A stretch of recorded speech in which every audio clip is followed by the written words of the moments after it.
స్వామివారి దర్శనం అయితే కంప్లీట్ చేసుకునే సమయానికి దగ్గర దగ్గర రాత్రి 12 గంటలు అయితే అయింది. మాకు ఇక్కడ నుంచి రూమ్ కూడా చాలా దగ్గరగా ఉండటం వలన ఇంకొంచెం సేపు అయితే స్వామివారి ప్రాంగణంలో కూర్చొని ఆ తర్వాత రూమ్కి అయితే వెళ్ళి రెస్ట్ తీసుకున్నాము.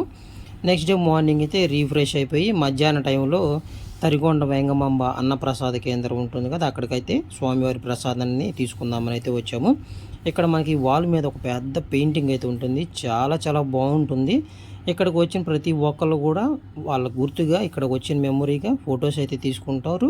అలాగే మేము కూడా ఇక్కడ కొన్ని ఫొటోస్ అయితే తీసుకున్నాము. చాలా చాలా బాగుంటుంది ఈ పెయింటింగ్ అయితే. ఆ తర్వాత అన్నప్రసాద కేంద్రంలోకి వెళ్ళి భోజనం అయితే చేసాము. ఇక్కడ ప్రతిరోజు కూడా కొన్ని వేల మందికి నిత్యం ఉచిత అన్నప్రసాదం అయితే జరుగుతూ ఉంటుంది. చాలా టేస్ట్గా ఉంటుంది. అలాగే పరిశుభ్ర వాతావరణంలో అయితే చాలా బాగుంటుంది. మేము అన్నప్రసాదాన్ని అయితే తినేసాము. ఇక్కడ మనం తిన్న తర్వాత కిందకి వెళ్ళాక ఒక బ్యాంక్ది క్యాష్ కౌంటర్ అయితే కనిపిస్తుంది. ఎవరైనా సరే ఇక్కడ అన్నప్రసాదానానికి అమౌంట్ అయితే డొనేట్ చేయాలి అనుకుంటే కనుక అక్కడ 100 రూపాయల నుంచి ఎంతైనా సరే వాళ్ళకు తోచినంతగా స్వామివారి నిత్య అన్నప్రసాదానికి అయితే అమౌంట్ని అయితే డొనేట్ చేయొచ్చు. చాలామందికి తెలిసే ఉంటుంది, తెలియని వాళ్ళు ఎవరైనా ఉంటారు అనే దానికోసం అయితే నేను ఇన్ఫర్మేషన్ అయినా ఉపయోగపడుతుంది కదా అని చెప్పి నేనైతే షేర్ చేస్తున్నాను. తర్వాత ఇక్కడ నుంచి అయితే బయటకు వచ్చేసాము. మాకు ఇక్కడ నుంచి రూమ్ కూడా చాలా దగ్గరలోనే ఉంది. తర్వాత ఇక్కడ నుంచి రూమ్కి అయితే వెళ్ళాము. అక్కడ వెకేట్ చేసి మనకి ఇక్కడ కొండ కింద కూడా అనేక టెంపుల్స్ అయితే ఉంటాయి కదా, అవి చూద్దాము అన్న ఉద్దేశంతోనైతే ఇక్కడ నుంచి ఇంకా రూమ్కి అయితే బయలుదేరాము. ఇక్కడ మాకు ఆల్రెడీ ఇక్కడ తిరుమలలో 2 డేస్ అయితే మా జర్నీ అయితే ఇక్కడ నుంచి అయితే క్లోజ్ అయిపోయింది. ఇంకా రూమ్కి అయితే బయలుదేరాము. రూమ్ కూడా మాకు చాలా దగ్గర పక్కనే వాకబుల్ డిస్టెన్స్లో ఉంది. రూమ్కి అయితే వెళ్ళి మా థింగ్స్ అన్నీ ప్యాక్ చేసుకొని అక్కడ నుంచి అయితే ఇంకా మనం స్టార్టింగ్లో రూమ్కి సంబంధించిన తీసుకునేటప్పుడు ఒక స్లిప్ అయితే ఇస్తారు కదా, దాన్ని అయితే మనం చాలా జాగ్రత్తగా ఉంచుకోవాలి. అది చూపించి ఇక్కడ రసీదు ఉంటుంది కదా, ఆ రసీదు తీసుకొని మేమైతే ఇంకా బయటకు అయితే వచ్చేసాము. ఎందుకంటే మనం ఇది 1000 రూపీస్ రూము, మనకి ఆల్రెడీ అడ్వాన్స్గా 2000 అయితే అమౌంట్ తీసుకుంటారు కదా. ఆ స్లిప్ని అయితే వాళ్ళకి అక్కడ కౌంటర్ ఉంటుంది. మనకి ప్రతి ఏదైతే సత్రాలు అంటే ఈ గెస్ట్ హౌస్ లాగా ఇవి ఉంటాయి కదా, అక్కడైతే మనం వాళ్ళకి చూపించి ఆ రిసిప్ట్ని అయితే వెనక్కి ఇచ్చేస్తే దాని ప్రాసెస్ని అంతా వాళ్ళు కంప్లీట్ చేసి అక్కడ నుంచి మళ్ళీ మనకి బ్యాంక్ ద్వారాగా మనకి వితిన్ 1 వీక్లో ఆ అమౌంట్ అయితే మనకి 2000లో 1000 వాళ్ళు కట్ చేసుకుని మిగిలిన 1000 రూపీస్ అయితే మనకి బ్యాంక్కి క్యాష్ అయితే ట్రాన్స్ఫర్ చేయడం అయితే జరుగుతూ ఉంటుందన్నమాట. మాకు ఇక్కడ రూమ్స్ ఇవన్నీ కూడా చాలా నచ్చింది. ఎందుకంటే చాలా నీట్గా, క్లీన్గా, మంచిగా చాలా బాగున్నాయి అనమాట. అంటే ఇంతకుముందు ఎప్పుడే మేము 50 రూపీస్ 100 రూపీస్ రూమ్ అయితే తీసుకున్నాం, కానీ 1000 రూపీస్ రూమ్ అయితే తీసుకోవడం ఇదే ఫస్ట్ టైము. చాలా బాగా అనిపించింది ఇక్కడ ఎక్స్పీరియన్స్. తిరుమలలో కానీ ఇదంతా కూడా ఎప్పుడు కూడా పరిశుభ్రంగా ఉంటుంది. అందుకే నాకు ఇది చాలా బాగా నచ్చుతుంది. అనేకసార్లు తిరుమల వచ్చినా కూడా మళ్ళీ మళ్ళీ రావాలి అని అయితే నాకు అనిపిస్తూ ఉంటుంది. ఇక్కడ నుంచి అయితే మనకి ఆర్టీసీ వాళ్ళది బస్ కాంప్లెక్స్ ఉంటుంది కదా, అక్కడ నుంచి మాకు వాకబుల్ డిస్టెన్సే. మేమైతే నడుచుకుంటూ వచ్చేసి కొండ కిందకి వెళ్ళడానికి మనకి టికెట్స్ అయితే మేము తీసుకున్నాము. అలాగే మనం దూరంగా ఉన్నా కూడా ఏదైనా ఆటో ఫెసిలిటీ ఉంటుంది. మనకి బస్ కాంప్లెక్స్లు కూడా ఎక్కడికక్కడైతే అందుబాటులో ఉంటాయి. ప్రతి గెస్ట్ హౌస్ల దగ్గరలో కూడా రూమ్స్ ఆర్టీసీ బస్సులు ఫెసిలిటీ అయితే ఏర్పాటు చేయడం జరుగుతుంది. అక్కడ నుంచి మనం వెంటనే కాంప్లెక్స్కి అయితే చేరుకోవచ్చు. కొంచెం మనకి టీ పిచ్ అనమాట, టీ కాఫీలు ఎక్కడైతే వెంటనే ఆ బస్ కాంప్లెక్స్లోనే టీ అయితే ఉండి కొంచెం టీ తాగేసాను. అలాగే బిస్కెట్స్ కూడా ఉన్నాయి, ఒక బిస్కెట్ అలాగే టీ అయితే తాగేసాము.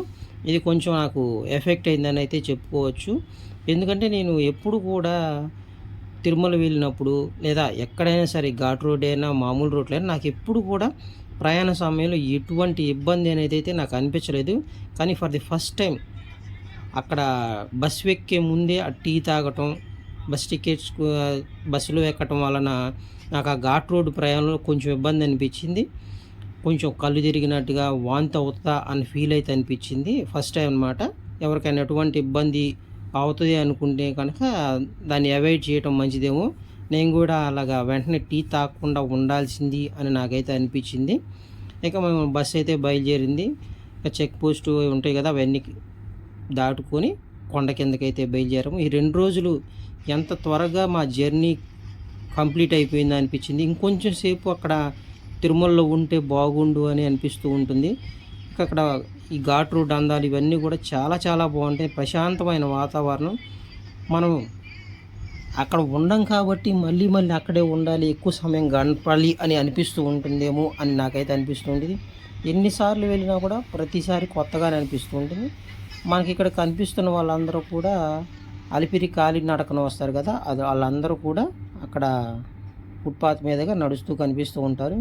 ఇక ముందు నుంచి మనకి కింద తిరుమల పట్టణం వ్యూ అయితే కూడా చాలా చాలా బాగుంటుంది. చాలా కూల్ వాతావరణం. ఎంత హాట్ సమ్మర్లో వచ్చినా కూడా కొండపైన అయితే చాలా ప్రశాంతంగా కూల్గా చల్లగా ఉన్నట్టుగా అనిపిస్తూ ఉంటుంది.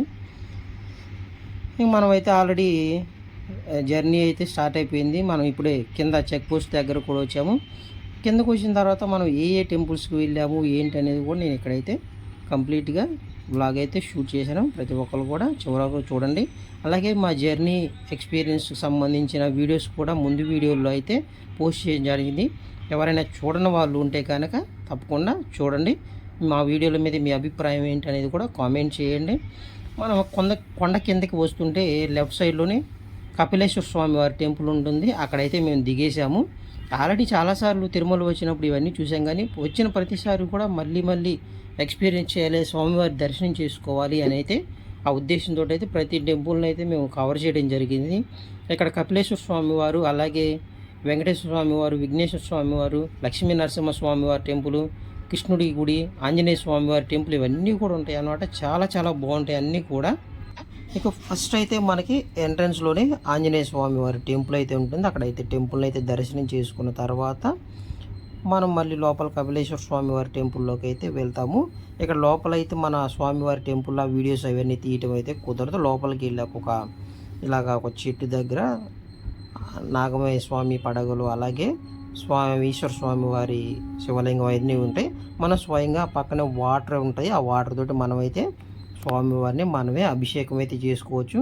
ఇక్కడ కపిలేశ్వర స్వామివారి టెంపుల్లో కపిల తీర్థం ఉంటుంది. ఇది చాలా ఫేమస్, అందరికీ తెలిసే ఉంటుంది. మేము వెళ్ళినప్పుడైతే చాలా తక్కువ వాటర్ మాత్రమే వస్తుంది. వాటర్ ఫాల్ లాగా వస్తుంటుంది కదా, కొన్నిసార్లు అయితే చాలా విపరీతమైన వాటర్ వస్తుంది. కనీసం మనం అక్కడ తీర్థంలోకి దిగి స్నానం చేసే పరిస్థితి కూడా ఉండదు. అంత హెవీ వాటర్ అయితే వర్షాకాలంలో ఉంటుంది.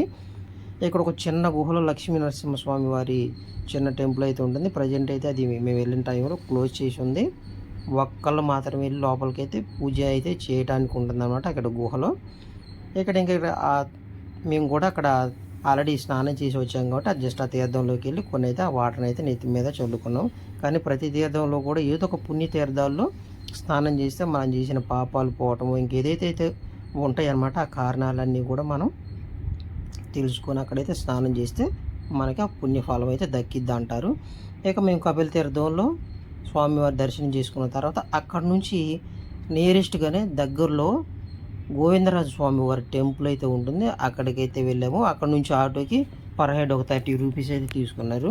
One of the best temples అనమాట. తిరుమలలో మనం చూడదగిన టెంపుల్స్లో గోవిందరాజ స్వామి వారి టెంపుల్. ఆ గాలి గోపురం చూస్తున్నాం కదా, అమాంతంగా అక్కడే నుంచొని చూడాలి అనిపించి అంత పెద్దగా ఉంటుందన్నమాట ఈ గాలి గోపురం. మన పూర్వీకుల కట్టడంలో కానీ, అలాగే టెంపుల్స్ నిర్మించడం వాళ్ళ ప్రతిభ అయితే మనకి ఆ టెంపుల్స్ దగ్గర అయితే క్లియర్గా కనిపిస్తుంది. ఎంత అద్భుతమైన టెంపుల్ అంటే చాలా చాలా బాగుంటుంది. విష్ణుమూర్తి ఆలయము చాలా బాగుంటుంది. ఇక్కడ మనం తిరుమల వెళ్ళిన వాళ్ళు తప్పకుండా కపిల తీర్థం అలాగే గోవిందరాజ స్వామి టెంపుల్ని అయితే ప్రతి ఒక్కరు కూడా చూడదగిన ప్రాంతాల్లో ఇది ఒకటి. మేము ఇక్కడికైతే వెళ్ళాము. ఇక్కడ యాజ్ ఇట్ ఈజ్గా మళ్ళీ లోపలికైతే ఫోన్ ఎలా ఉండదు, అక్కడ సెల్ ఫోన్ పాయింట్ అయితే ఉంటుంది. అక్కడ ఫోన్లు భద్రపరచుకో, అలాగే చెప్పులు స్టాండ్ అవన్నీ ఉంటాయి కదా, అవన్నీ భద్రపరుచుకొని లోపలికి అయితే వెళ్ళి దర్శనం చేసుకొని జస్ట్ అంతా కూడా ఒక 15 మినిట్స్లో మా దర్శనం అయితే అయిపోయింది.